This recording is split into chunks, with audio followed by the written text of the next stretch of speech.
and welcome back to the Physique Factory podcast. Today, we're joined by a crying baby.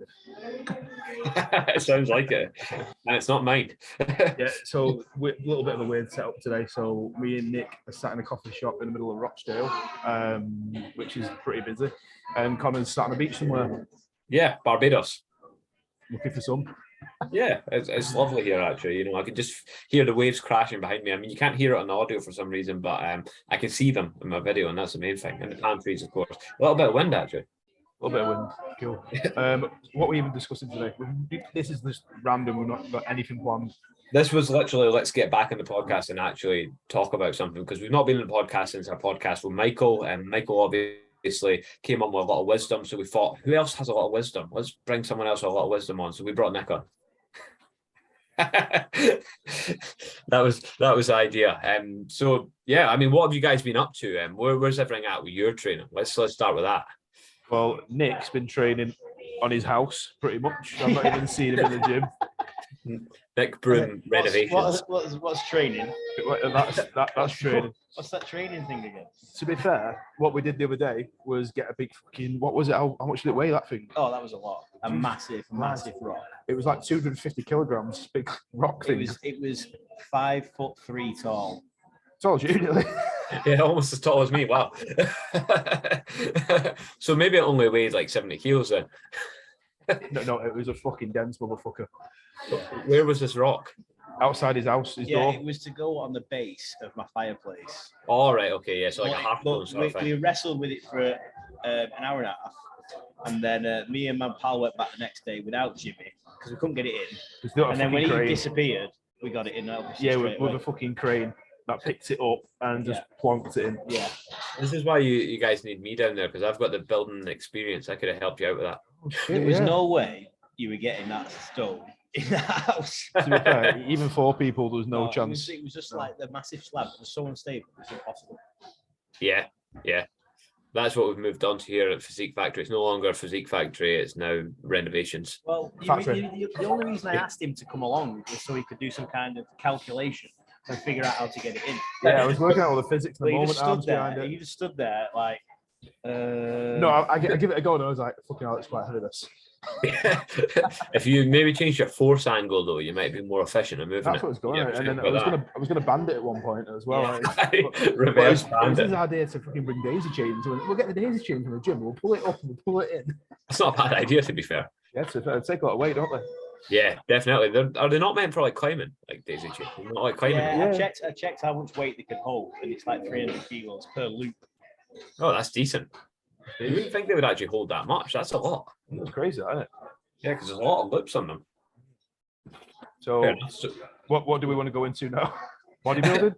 Well, now I know that at least when I'm doing like lateral raises, that daisy chains will definitely keep up with the 20 kilos I've got on the cable. Oh, yeah. If I go up to 300 kilos, I should be safe. Oh, yeah, I mean, Nick, you were at a show the other week, weren't you? Mate, I have been at so many shows. I am sick of going to shows, and I've got a show on Saturday and another show on Sunday.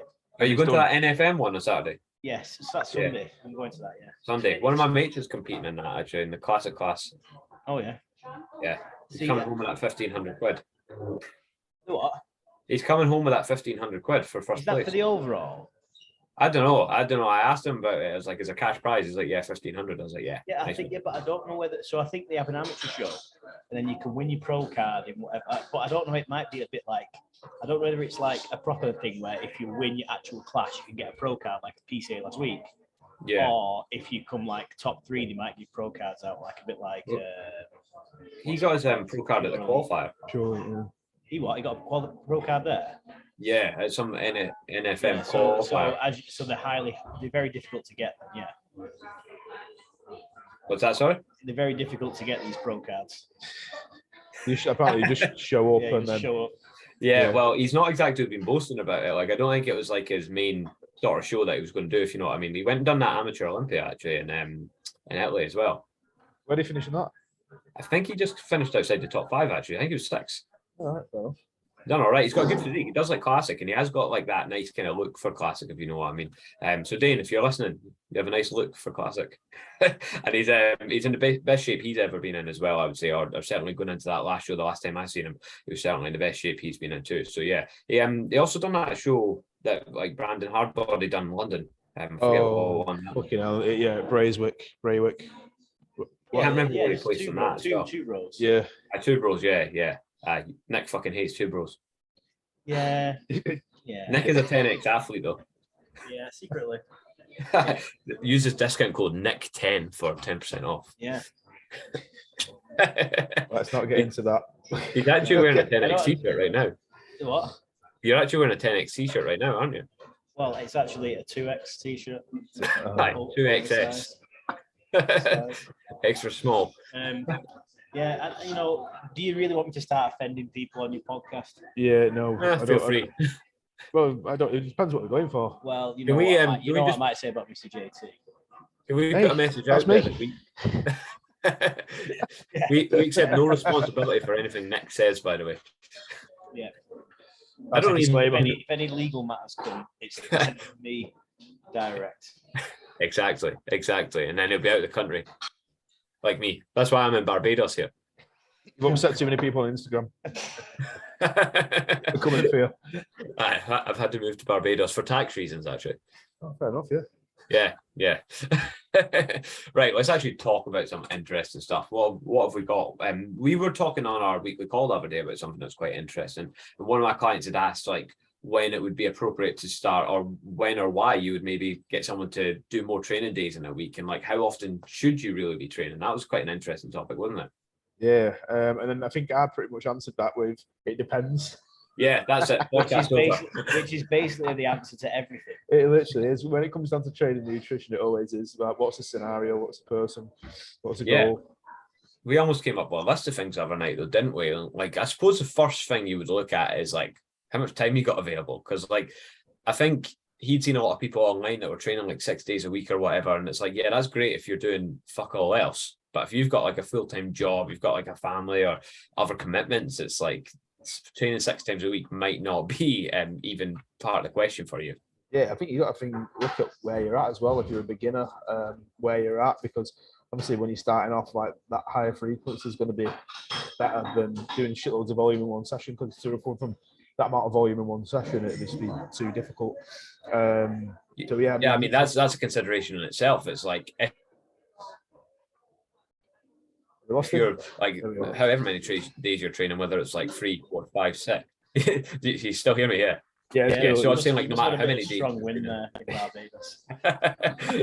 the Wi-Fi is not great out here. But no matter how many days you're training, whether it's 3, 4, 5, 6 or whatever, like how much actual volume are you doing within that session? How many sets and reps are you actually doing within that session as well? And then also, obviously, I think also in terms of like stuff like that, frequency, intensity is a massive thing. You can't go absolutely, all out for the same body part for 2-3 times a week. Really, I don't think the joints will last very long. Depends how many sets. Yeah, it's totally depends. Imagine doing 3 sets of hack squats Monday, Wednesday, Friday on the top set. I just wouldn't be able to do it. Unless you did like one. You mean like one top set Monday, one Wednesday, one Friday? I still be fucked from that.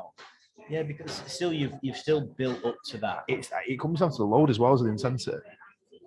Definitely the load, because if we're training at higher loads, it's harder to recover from that. Even though if we are training at higher intensities. So the other thing to think about there is if you were to do a top set of hack squats Monday, Wednesday, Friday, and then if you were to do a top set of hack squats on a Monday with a back off set followed it, that back off set is going to be less load. If you were to try and repeat that same exercise on a Wednesday, chances are that top set is going to be similar to the top set load on the Monday because you've recovered slightly, but the joints won't have recovered. So it's like, so say if you did 300 kilos in a hack squat on Monday, and then on the Wednesday you could do 290. Whereas if you'd done 300 kilos, your back set might have been 250. So you might do 300, 290, and then whatever else. That total load is a lot higher a week, and I don't think the joints will be able to recover from that. Yeah, it totally depends, doesn't it? But whose joints? But what I was going to say there, do you guys think there's benefits to hitting a body part more than once per week? Yeah, definitely.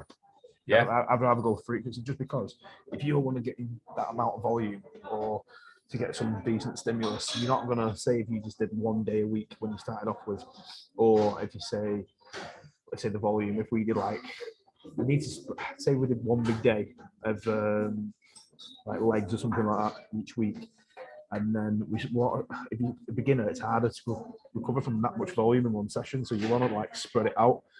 So that's what you do. You get the volume from that and then spread it out a little bit more across the week. But what if you're not a beginner? What if you're advanced? Do you think there's benefits of doing 2 or 3, like hitting a body part 2 or 3 times a week? I think there can be, but again, it very much depends. It's very much person dependent, situation dependent, goal dependent. But it's like I say, I'm probably hitting the chest like 3 times a week at the moment. Frequency's increased, so I've put on like 1 set of pressing at the end of my leg day, just because I didn't want to put in another set of pressing on. Yeah, because at that point the intensity would have dropped. Yeah, definitely. There's no way I could be doing fucking like 4 or 5 sets of heavy pressing on the other 2 days. There's no way. What you're saying is that it doesn't work then, yeah? It's just to a certain degree. It does work, because say for example, you were to do a leg session on 1 day, and you were to do 2 sets of hack, 2 sets of leg press, 2 sets of leg extension, for example. If you were then to spread that out over a higher frequency, you might do... The intensity is going to be higher. Yeah, you do a hack squat and the leg extension or something, and then put the leg press further on in the week. Your intensity will be higher on the leg press because you're not fatigued from the hack squat at the beginning of the session on the leg extension. Plus, the amount of load that you can lift on there will be greater, and the overall volume will be more. But what I was getting at is, like, if James is doing it 3 times a week and it's not, the chest isn't getting any bigger, so clearly it doesn't work. I think they'll change it then. Well, it might be overtraining. More drugs. Yeah, that's all. Yeah. I'd be inclined to agree with like what you're saying though. It's like the more often we can train a body part, the more often we can recover. And obviously, with it being trained intense, it's not just a case of actually just going in and moving some weight. It's like actually training it with intensity. Then yeah, we're gonna obviously build up that body part better. I would say, and we're gonna have more opportunities to grow. The other thing to think about, James, I like this one, is skill acquisition. If you're training something 3 times a week, and especially if you're doing the same movement 3 times a week, you can get really good at that movement and really efficient with that movement. It might be, again, more beneficial than doing 3 different movements for the same body part per week. Then you can load it even more because getting the motor. Yeah, but then I would also think that you were then going to start loading the exact same movement pattern several times a week. And again, I just think joint stress over time. I think you might be able to do that for like kind of a block of training. But yeah, I wouldn't say to do that continually for years on end. It depends how you're performing those movements. So if you get into passive ranges or anything like that, or movements that are causing loads of joint forces and high increase of joint force, and then just manipulate those things. So you can make like same exercises, just manipulate the setup. Say if you was doing a cable lateral part, maybe it's a more like complex sort of thing. You start off with the cuff near your wrist at the bottom, and you can gradually move it up, so it's going to reduce the joint force. Yeah, so you can put more load on the actual cable, but it's going to reduce the joint forces just because. You could also do the same with something like that, like just moving the cable at the start point. I had something on my mind to add to that now. I've actually totally forgot it. Oh, I remember now. So for a long time, for most of my training career, I've done like a bro split or a body part split, but within that split, I've done like deadlifts on a back day. So technically, I've trained my legs twice per week, if that makes sense, for my whole kind of career. And I would say probably one of my better body parts. That's cool. I mean, I think legs need a little bit more recovery. You must have been training at a high intensity anyway. If you're training at a high intensity, legs definitely need a lot more recovery. I couldn't recover from 2 leg sessions a week. I don't think in terms of the deadlift and how you're applying tension to the quads. Yeah, It's okay. It's a slight squat at the beginning of the movement, but it's not like going in and doing a squat variation. It's more hip and spine dominant, isn't it? Even if you are doing a normal deadlift or an RDL or whatever you want to say. So yeah, definitely. But at the same time, I suppose there's still that stimulus to the quads, albeit it might not be the greatest one. There is going to be a stimulus to the quads, and again, you could say the same thing about. If you're doing a bro split and you're training chest on 1 day and shoulders on the other, there are going to be a stimulus to the opposite muscle group. You know, if you're training chest on definitely. Monday, you're going to get some shoulder stimulus, and same with when you're training. It's like we shoulders, wouldn't you get some say chest. like when you've done your back, you wouldn't do legs the next day, would you? And you say when you've done your chest, you wouldn't do shoulders the next day, would you? So when I've done that, I've done like back and deadlifts on a Monday, and then it'd be like, you know, chest or something the next day, and then legs a couple of days after that, then whatever was left, shoulders or arms or whatever after that. That's cool. Yeah, I mean, I certainly felt as if that worked. And the thing with squat and the deadlift is like, where does a squat end and a deadlift begin? Exactly. It's just positions and motions at the end of the day. Position of the load as well, I suppose, but that's another thing. Everything's named, everything's made up. My take on that is, you're not a fucking power lifter, don't deadlift. No, not a fan. Unless you want to be good at deadlifts, why do you need to do it? unless- There's far better exercises for your back, far better exercises for your legs, far better exercises for your hamstrings, for your glutes. So just do those. Unless it's preference at the end of the day. Unless you like it and you enjoy it. I do enjoy it. Yeah, there you go. Then. I mean, you should be a power lifter. It shows like RDL. I'd definitely, for bodybuilding, I'd definitely side with an RDL over a deadlift. I was going to get more out of it, but like it shows by your back though, because your erectors, you've got pretty big erectors, haven't you, Connor? And you do a lot of pulling. Erectors, not erection, by the way, just to clarify. In case anyone mishears that. You're putting that out there. Yeah, just to make sure everyone knows. But yeah, I mean, I should probably big myself up and say big erection too. But anyway, not right now. But yeah, I mean, I think it shows. I think it definitely shows. Like, just I think I'd say for deadlifts, and again, it's maybe been ingrained in me a lot by the people around me at the gym I train at, but I definitely think it shows from like head to toe on the back of the body. Like if you've done a lot of deadlifting, I think it definitely shows that kind of thickness. And Does it, or you will never know what your back would look like if you hadn't deadlifted. I will never know now, not. So it's like, does it, or it's like you never. Okay, you could say I've got shit erectors, which I have, and I never deadlift. But do you do anything else for them? No, not really. So probably why I've got shit arms and calves as well. Yeah, me too with the calves, to be fair. So I'm in that club. Yeah, by doing a deadlift, a lift that I like, we're saying that I'm actually getting some stimulus to them, whereas like you're not really doing anything for them, if that makes sense. I think it's a lower back in terms of like when you're comparing RDL and deadlift. There's such like would you not say that there's better options that are less fatiguing, that are going to have less of an impact on the rest of the training within the session and for in the rest of the week? Yeah, definitely. Especially a day or two following. Yeah, definitely. It's like when you see people doing rack pulls above the knee, and like, why are you doing that? Fucking hell. Because like literally, what you're going to get out of it from what you put into it is so much what you're going to get out from it in terms of like a result or any progress. You know why they're doing it though? Because it's a lot of fucking weight. Yeah, you can bangs down. Bangs down, everyone looks. Everyone doesn't look thinking, wow, that's a lot of weight. Most people would think, what a fucking dickhead. I've never been a fan of a rack pull. Like it's not a movement that feels very good to me in any sense. I'd rather pull from the floor. I'd say there's a lot more benefit from pull from the floor for sure. I mean, I can't pull from the floor just because of my fucking hips. Because again, it's just the range of the hips. I can't get to the floor without my back rounded. I mean, if I could probably pull from the floor with less load. Again, it's just the load thing that's going to cause an issue. I'd say there's a difference between doing a rack pull though and just like bumping the bar up a little bit. Why would you need to pull from the floor? More on the erectors potentially. I've been taking my spine. But really, you could still get quite a good stimulus on the erectors from an RDL, and you can start in the rack. You're not putting yourself in a potentially dangerous situation. It's only dangerous if it comes down to the load, though, because again, that position isn't dangerous. It's just the force. That's but then are you able to sufficiently load it, or are you going to be stood there doing 20-25 reps? Exactly. You won't be able to sufficiently load it and that much spinal flexion, just because it's the force tolerance. So again, like, you don't need to pull from the floor. Then start in a rack and just do an RDL, and then you can just go to the range you can go to. It depends, and then there's less range in the spine and there's more to the hip. It depends what the goal is. I think even just from a bodybuilding perspective, for posterior chain development, RDL a deadlift, whatever you want to do. Either or. Literally, I'd be quite happy. I'd be quite happy with clients to do either.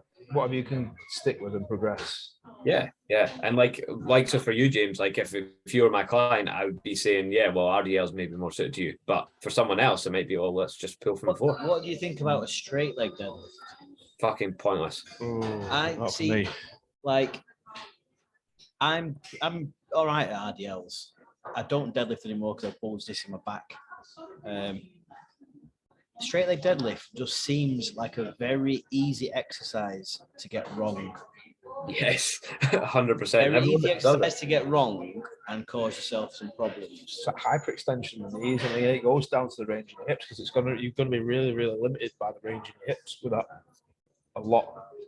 Yeah, especially with your knees locked out, you're going to be fucking pretty limited. Your hamstrings are going to be like screaming out at you. They're going to be like as lengthened as they can fucking go, and just passive insufficiency with them where it just literally won't go anymore. And then when people start doing deficit straight leg deadlifts, and it's like most of them can't get anywhere. They haven't got the range to go there. Yeah. Do you hate yourself that much that you're going to do them? Yeah, it's madness, that, isn't it? Yeah, that is an exercise I've always looked at and thought, why the fuck would you pick that over an RDL or a normal deadlift? Just why? Well, it's slightly more hamstring than a straight leg and less glute. You could, I suppose you could do it like an RDL though, rather than pulling off the floor. You could do it off a rack and keep your legs straight, and that's still going to be more go down to safer, I suppose. I think when you come down to like safety and look at all injuries, you see people deadlifting their arch, their backs and stuff like that. That position is dangerous. It's not the dangerous, the load and the tolerance to that tissue that's dangerous. There's always the force in it. So if we literally just walk around or bend down or anything like that, if for people who've got pretty like healthy-ish spines, that's not going to be an issue getting in that position. It's the load that causes the issue, not the position. People get awful worried about their spine as if like it shouldn't move. It's like your spine is designed to move. It's like individual joints. There's so many like segments, and like they should be able to move. A healthy spine should be able to go into flexion. If it doesn't move, it's going to cause an issue because it's a synovial joint. And again, if they don't move, then that's just going to cause a huge issue to it. Yeah, the cartilage is going to start disintegrating almost, isn't it? Yeah. So move your spine, do some crunches, do some spinal extensions. Flexion, all that sort of shit. You ever do spinal extensions? Yeah, loads on that machine, the Nautilus one. Oh yeah, you've got the machine, to be fair. Yeah, that makes it far easier. Do that 3 times a week because again, I really want to bring up my erectors. And I've been doing dumbbell RDLs because again, I've still got somewhat iffy going on in the hip, so I can't really fucking load it too much with a bar. So I've gone to dumbbell RDL. But how are you getting on with the dumbbells though? Not too bad. On 50s, it's like I end up doing sets of 30. I put them at the end. So after I've got 2 exercises in hamstrings, and that's right at the back end. So I'm pretty fatigued before I move on. And I've done the set of the extensions as well before it. So it's this way you place it like that. We've got the 75s, haven't we, in the gym now? Pete's dumbbells. Yeah, I think they're fucking heavy, whatever they are. Are they for Metcon's strongest man? I think so, yeah. Connor's going to be doing that, by the way. You gonna do it? I was thinking about it till James told me how many injuries. I asked Danny about that, and he said it was members only. No, I think everyone can do it. I asked him because I said to Connor from work, Connor, do it because he does powerlifting. Shit, that'd be fun. It weren't last time, no. Loads of people did it last time. Well, I don't know. I mean, Connor would do it because it's like I think he pulled like 260 the other day. Shit. To be fair, he's quite tall, so he's about 90 kilos. So. Yeah, he's not fucking like stat though. That's fucking good. That though, that's good. What is it we're doing on that day? Oh, apparently he wants us to do a sort of not like a workshop or a seminar or anything like that. Just like literally kill people. Do you like murder time thing that we did? You mean like what they did Paul and James? Yeah, I reckon we should. Take people to us 3 could literally just do that. Yeah. Us 3 could literally do that. I look forward to it. 30 people. Just get someone on a fucking leg extension and absolutely crucify him. We're going out partying after, aren't we? Yeah. Apparently there's going to be a hog roast as well at the gym. Is there? It's just so random. Oh, it's Might as well. We've got tequila on draft as well, so that's things are Physique Factory is going to get very messy that night. Definitely not. They're not going to end up in Manchester after that. Everyone's going to be like obliterated. Yeah. What do you call that wee pub just down from the gym? Everyone will be in there. No, not in there. Fucking hell. They are fucking hell. So Whitworth's a bit mad at the moment because the amount of fucking cows and wildlife that are bouncing around. There's a bull walking down the street this morning. And fucking horns at his head. I was driving home the other night, and it was like pitch black on that stretch where there's like the trees on one side, like going towards Rotterdam before the big corner. There was a cow, a calf was literally walking down the road in the opposite direction. It's mine. This one needs to get his finger out. There's about 3 or 4 of them though, like in the area. There's sheep bouncing around all the time. I've seen sheep sleeping in people's gardens. Yeah. That last day I was in Whitworth, I was walking down the street and I just seen like 2 sheep down the lane. I was like, what the fuck? Oh, check this video. I'll put it on the screen. Nick, I've already showed you it. It's going off out here, mate. I noticed there's a security guard there as well. Yeah. It's going off. What's that all about? Why is there a security guard at a coffee shop? Is there 2 of them? I don't know what's going on. Something's going on outside. Don't get that in Barbados. This computer games playing looking bouncer man. Computer games. Well, you know what I mean. This one's definitely got to go on the YouTube because it's quite an interesting watch. No, there's nothing going on. They're fucking mates just chatting. Are they? Yeah. Well, they're all having a fag. I thought they were going to throw each other out. You guys were getting ready for it. So anyway, when I was on holiday, there was almost a fight at a kids' entertainment. Like 2 guys were squaring up to each other. I was like, Jesus Christ, it's a kids' disco. Calm your tits. I showed you that, didn't I? Oh yeah. So check this.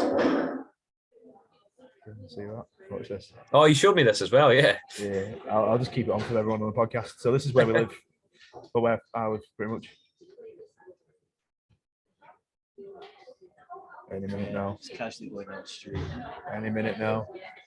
Oh, he's security. The one looks like a tramp. He's got an headset. What a sight, eh? What a sight. These guys that are on Spotify, you'll need to watch it to find out. Yeah, you need to watch it and then see what's going on in the coffee shop we're in. It's unexplainable, isn't it? So you'll have to take that out and use that little bit there as like a bit of a trailer. The intro, yeah. This is what we talked about this week on the podcast. How long have we been recording for now? I have no idea. Fuck knows. It doesn't actually tell you. I don't think it tells you. No. But going back to what we were talking about with the training split and that. So if you are, in limbo and you're sitting like saying, "Am I training enough or am I not training enough?" How would you figure that out? What you can recover from. Say if you're feeling fucked all the time, DOMs all the time, your sessions are getting impacted. Yeah, if you log in lifts and numbers are going down, then it's kind of saying, "Oh, something's not right here." So basically, try it and see. Did you hear that? Yeah. What? Yeah, it didn't come through too good. You try it and see. Yeah, basically try it and see. Yeah. Try it and see what happens. Yeah, definitely. And then if you can recover from it, add some more volume, add some more frequency. But to begin with, you want to be more frequent than do shitloads in one go, because it's just going to pile up and it's going to be so much to recover from them. Would you say do as much as you can recover from, or would you say do as little as is giving you progress? As little. I always say like the minimal effective dose. Yeah. I would agree. I would definitely agree with that as well. What do they call it? The fucking like reps in reserve lot. What do they call it? Minimum effective volume. That's it. Yeah. I'm gonna change it. Minimal effective dose. That's the JT. Sounds like it's like medicine or something. It is. He's talking about steroids, obviously. Yeah. Always. Oh, now you mention it. Do you want to get into that? No, there will be a podcast where we can explore a little bit more, but what in terms of steroids? I get my brother on for that. Oh, that'd be good. Yeah. Waffle for an hour. Interesting. I would just sit there quiet because I have no idea what anyone was talking about. Small natty guy sitting in the corner, keeping his mouth shut. Oh yeah, I might go to the dark side. Yeah, this has convinced me. Didn't I say something like that to you the other day on a DM? Yeah, you said I'd either get huge or die, and I was like, well, fair enough. Take that risk. It's so disappointing if like someone like myself got on steroids and it was like I gained like 2 kilos or something. That was it. There's only one way to find out. Yeah, it could happen. You never know. You definitely do get people that go on steroids and like don't look that different. Oh yeah, there's non-responders though, isn't there? There's those, but then there's also people that do but then the training shit. Yeah, The they're going out and nutrition getting smashed shit, every yeah. weekend. It's crazy. And I suppose it's like, what are you taking? How much are you taking as well? A shitload of stuff. The amount of clients I get who mainly they're like mid-20s, like late 20s, they're still going out partying. They're absolutely smashing gear. I'm like, fucking hell, I was at the blood pressure through the roof. Yeah. The mental health through the fucking roof. The way I see it, there's no point taking it if you're not going to compete, really, is there? Exactly, not competing. What the fuck's the point? That's what I say. It's kind of like when I retire from competing. TRT. Yeah, Yeah. well, I'll have to be. If you do 7 years clean, you can do the BNBF. I don't. There's no coming back though. I think we could not have like any testosterone levels, could we? If we came off So completely. I've been on kind of since 2000 January 2017. Yeah, I'd say the same. Yeah, Not as long as I thought, though, to be fair. yeah, I'd say the same. Considering how old Nick is. I did do it for a couple of years. A couple of years ago, like 10 years ago. Yeah. And then didn't do anything for a while. How did you guys get into it? That's quite an interesting one. Like, what got you into steroids, and who, or you won't want to say who sold you your first stuff, but what kind of got you into it? Go on, you go first. So originally, I used to go to a gym. It was a bit of I would say bodybuilder gym, but it's not bodybuilder gym like we would class as a bodybuilder gym now. But at the time, there was bigger guys there. It was kind of like everything was color coded. You know, everything was red and black. It all looked pretty smart in this mill, run by drug dealers or whatever. But it was actually the guy that run it was actually he was very, very, he would absolutely annihilate most amateur bodybuilders. Now it was really good. So I was going there, and then I was there for a good year or so. There's all these young lads coming in. You know, I'm eating all the food, doing all the training, super consistent with it all, living and breathing bodybuilding. These lads are turning up, and after like 2-3 weeks, or even also not 2-3, but 2-3 months, they're all bigger than me, stronger than me. It was pissing me off. And I was probably about 22 at the time, and then I got to a stage where I'm sick of this, and I got my first cycle off a guy who didn't go to that gym but was big. And the amount of stuff I took on my first cycle is more than I've probably done ever since, because this moron told me to take anything and everything. I think I was on at the time it was like 2 mil a week of Deca, which is probably about 500 milligrams. It's all in mils though, isn't it, when you start? You don't have a clue about milligrams. Probably about 300 milligrams of Trep. About 500 milligrams of test. And I went around his house. I went around his house, got all the stuff. And then did he jab you in the kitchen? He jabbed me in the kitchen. Yeah, it's always the same story. That was like me. That was literally the same story as me. So yeah, Jim, literally sort of similar to what Nick said. And then the guy, he's dead now. You know him anyway. That does not. Yeah. We're not going to say his second name, but yeah. Nearly, but yeah. Anyway, yeah, he's dead. So it's not funny. He's a bellend, but was. It's a bad sign, though, isn't it? It's like the guy you bought your first cycle off is now dead. Oh yeah, but it was insane. If you ever spent time with the guy and listened to him, he was not mentally stable, and he was kind of like more and more. And I worked alongside him when he was kind of on prep one year, and the amount of stuff he was taking was just absolutely ludicrous. Yeah. And then head falls off. So anyway, yeah. So went round, jabbing me in the kitchen, and then that was it. Yeah, and this is where I am now. And I've never looked back since. Brilliant.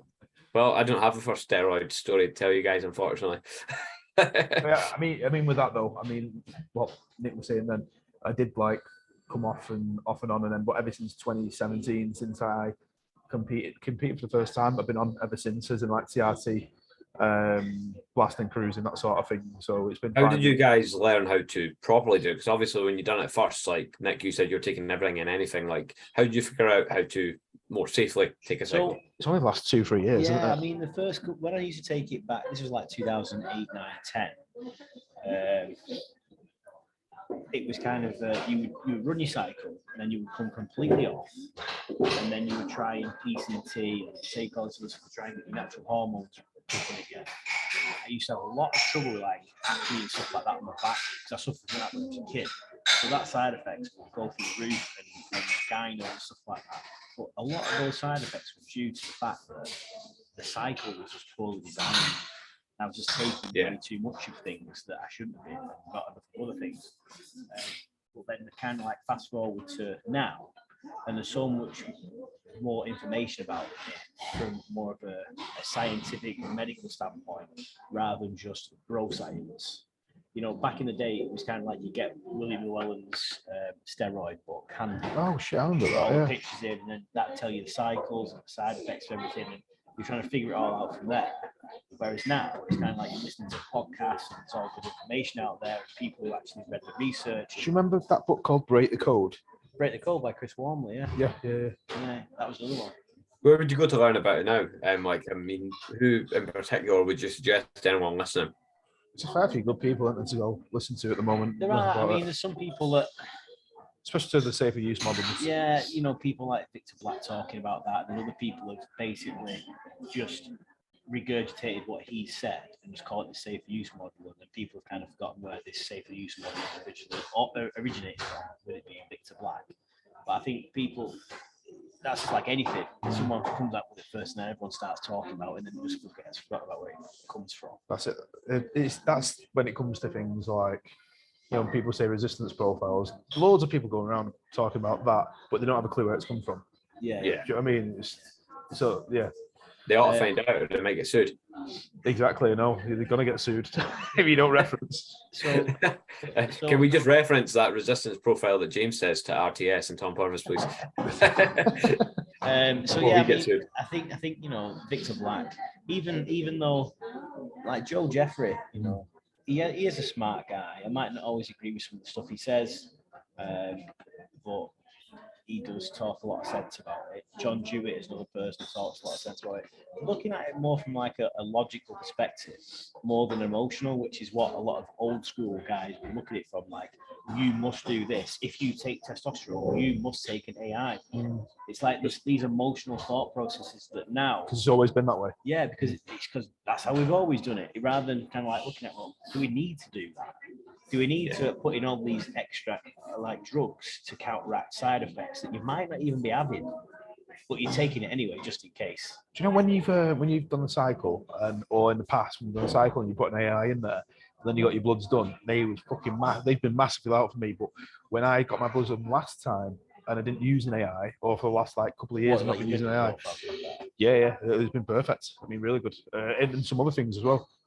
I mean, old school guys are the same with training anyway, aren't they? So it's it's the way it's always been done. Exactly the same thing. It's always this emotional thought process to it. Like you know, don't get me wrong. I've been there. I've looked at things and thought, "What's he doing that for? That's fucking bollocks. That's bullshit." And then kind of like as you start to understand more, you start to think, "Oh right, okay, yeah, I understand that." Then you look at it more logically. And there's always like more logical explanations for all of this. I always love it when like you get these old school guys saying things that like you'll never build a back with cables, and then next thing you see them doing a lat pull down, they're like, what is that then? Yeah, exactly. We can think of someone straight away for that, can't we? Yeah. Well, there was a guy the other day, and he put something about bands and saying about you know, do you think he asked a question on his Instagram? Do you think that people put bands on so that they can like ego lift and lift more weight, like a reverse band on a hack? And I said, I just messaged him back saying, no, that's not the reason why they put them on. If you understand how to use bands, there's so many. It's actually better to do a hack squat with a band than without. Whereas he was kind of like saying, yeah, but it should be a minimal band tension. I said, well, if you're trying to remove a percentage of tension from the overall load, the more load you add, the more band resistance you need. So, because he was saying, you know, Metcon, we've got the thicker band and a thinner band on the hack. And he's like, he just put the thin band on. And it's like, yeah, but you can't do anything. It's just for that load. Yeah, you can't. Or he's then lifting a lot less than what his actual quads can move throughout different parts of the range, because there's a limiting factor there of the joint forces and, you know, being weaker in the bottom where there's the most load, the most tension. To counter that though, some people will definitely just use it to try and lift a little bit more weight and try. They will do. There's always going to be people that do that. But I get that, but you know, if you put 6 plates on a hack, you put a thin band on a thick band. It's not going to bounce. It's not going to start springing off that band. Yeah, because it's so heavy, but it is going to just take a little bit of that sharpness out of the bottom. It's gonna like dampen the inertial effect. Exactly. Basically. That's it. Slow I it down. think for people who like knees are okay, then that'd be like, I think just doing a normal hack squat, you still get a bit out of that, or even like bottom banding it. But Yeah, but for me, even if I think even if somebody had good knees, why Why risk? let them get bad? Yeah, exactly. Over time, it depends if they are going to get bad though. If because if ultimately you will apply more overall load to the quads, reverse banding it, than you would without, because you're going to be able to do more reps overall and load the quads more. Even though you're taking that small percentage off the bottom, the overall load, if you were to measure it, you're going to do more with the reverse band. So therefore, you're applying more tension to a muscle for a long period of time. the workload will be higher. But it totally depends on what you want out of it at the end of the day. Because there's more than Well, like, you're applying more stimulus to a muscle. You're going to get the most stimulus out of reverse banding. You're going to get less joint force and more muscle stimulus. And a better like match of the strength profile and the resistance profile as well. So why would you not? Yeah, and you're going to prevent. You got to look at it long term as well. You might be Mr. I'm hard as fuck, and I'm going to not reverse band anything, and then you can hack squat for 4 years, and then your knees are fucked. Or you can reverse band it from day one, and you can hack squat for 20 years, and your knees are as fucked. I don't think you can't just say like your knees will get fucked from that. It just totally depends how you're doing it, doesn't it? Yeah. They're Totally both depends. going to come into it, aren't they? Yeah, but even if you're doing it perfectly, everything's lined up, you're controlling it, you're pausing at the bottom, everything, you're still going to be applying a lot of force to the joint at the bottom in comparison to when it's banded. Oh yeah, because it's going to obviously it's going to offload it a lot more. It's So like over time, it's going to be a compound effect on that joint. Your muscles can recover way faster than the connective tissue.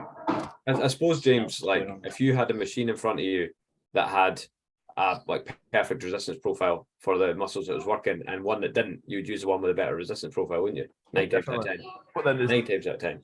Then obviously, what's the goal? You can even like there's loads of different goals why you wouldn't use a band on a hack squat, like if you want to really control that deceleration at the bottom, because that's going to affect things in terms of like ligament and tendon and all that sort of stuff around your knee, as well as hip. So there's loads of different goals as well. But hypertrophy, I'd side to using a band. Yeah, definitely. I don't actually band the hack squat in my gym because it's actually a pain in the arse to do, and I can't be up setting it up. Plus, no one else does it there. So, like, if it was left set up, I would do it, but I can never be up. Everyone does it as. Yeah, if it's there, if it's there, I use it. If it's not, I don't. But the other thing is, I also actually don't have any decent bands at that gym either, so that's probably a big part of it too. Awesome.